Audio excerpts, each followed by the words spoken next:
एक राजा अपने समय के अंदर जहाँ पर राजपाट के कार्यों के अंदर व्यस्त रहा करता था, जिसके चारों ओर इतनी व्यवस्थाएं थी, इतने राजगद्दी के ऊपर इतने रुतबे से राज करने वाले इंसान के पास में भी जब भगवान उसकी परीक्षा लेता है तो उसका राज सिंहासन छूट जाता है, छिन जाता है और उसको अज्ञातवास के अंदर जंगल में जाना पड़ जाता है। राजा और रानी और उसके बच्चे जंगल के अंदर पहुंच जाते हैं, जहाँ पर शान शौकत के अंदर रहने वाले वो बच्चे और उनकी पत्नी और राजा जब दरिद्र अवस्था के अंदर उनको खाने के लिए कुछ भी नहीं मिलता है तो उनकी आंखों से आंसू आने लग जाते हैं।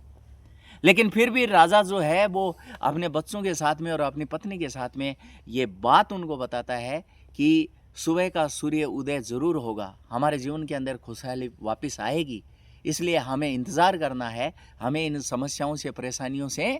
हमें लड़ना है। तो उस राजा ने क्या किया, जंगल के अंदर लकड़ियों को इकट्ठा करके सूखी लकड़ियों से एक छोटी सी झोंपड़ी बनाते हैं और उस झोंपड़ी को ही महल की तरह समझते हैं और जो वन के अंदर फल फूल थे उन्हीं से अपना टाइम पास करते हैं।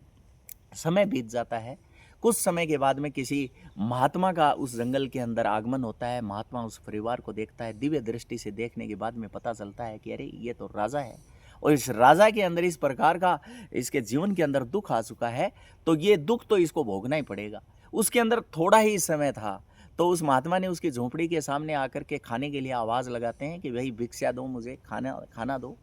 तो वो जो राजा की पत्नी जो है उसके पास में एक मुट्ठी चावल थे, एक मुट्ठी चावल की उसने खीर बना रखी थी और अपने पति और बच्चे के लिए। लेकिन महात्मा के उस द्वार के ऊपर आ जाने से वो क्या करती है, सोचती है कि भाई महात्मा जी हमारे आए हैं, इनको खाली नहीं जाने दूंगी। तो उसने क्या किया, थाली के अंदर लेकर के बर्तन के अंदर उनको खीर दे देती है महाराज को। महाराज क्या करते हैं, दिव्य दृष्टि से देखते रहते हैं कि देखो इसके अंदर आए हुए किसी भिक्षुक के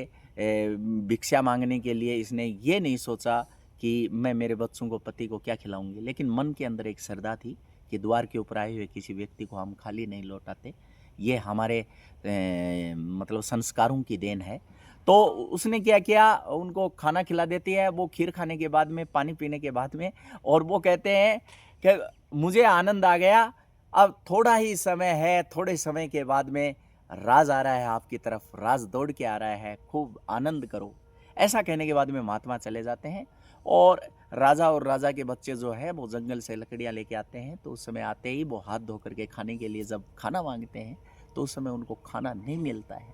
क्योंकि जो रानी है, जो पत्नी है राजा की, वो कहती है कि मुझे आज माफ़ करें, एक महात्मा जी आए थे, उनके लिए मैंने जो खीर बना रखी थी आप लोगों के लिए, वो मैंने उनको परोस दी, तो मुझे दुख है। तो राजा ने कहा कोई बात नहीं है, आपने बहुत अच्छा किया। तो कुछ समय बाद में उस राजा को वापिस उस राज्य के जो व्यक्ति हैं सभी मिल कर के आते हैं और उस राज सिंहासन के लिए वापिस कहते हैं कि राजा आपके बगैर न्याय नहीं हो सकता, आप वापिस चलिए, वहीं गद्दी पे बैठिए। तो वो राजा वापिस अपनी पत्नी और बच्चों के साथ में जाते हैं और फिर उसी तरीके से राजशाही जीवन जीते हैं। इसलिए जीवन के अंदर परेशानियाँ, उतार चढ़ाव आते रहते हैं, उनसे घबराना नहीं चाहिए। समय ज़रूर आता है, इंसान का समय ज़रूर आता है लौट करके। तो राजा की तरह और रानी की तरह एक साहस के साथ में अपने सत्यता के ऊपर बने रहिए, समय ज़रूर चेंज होगा।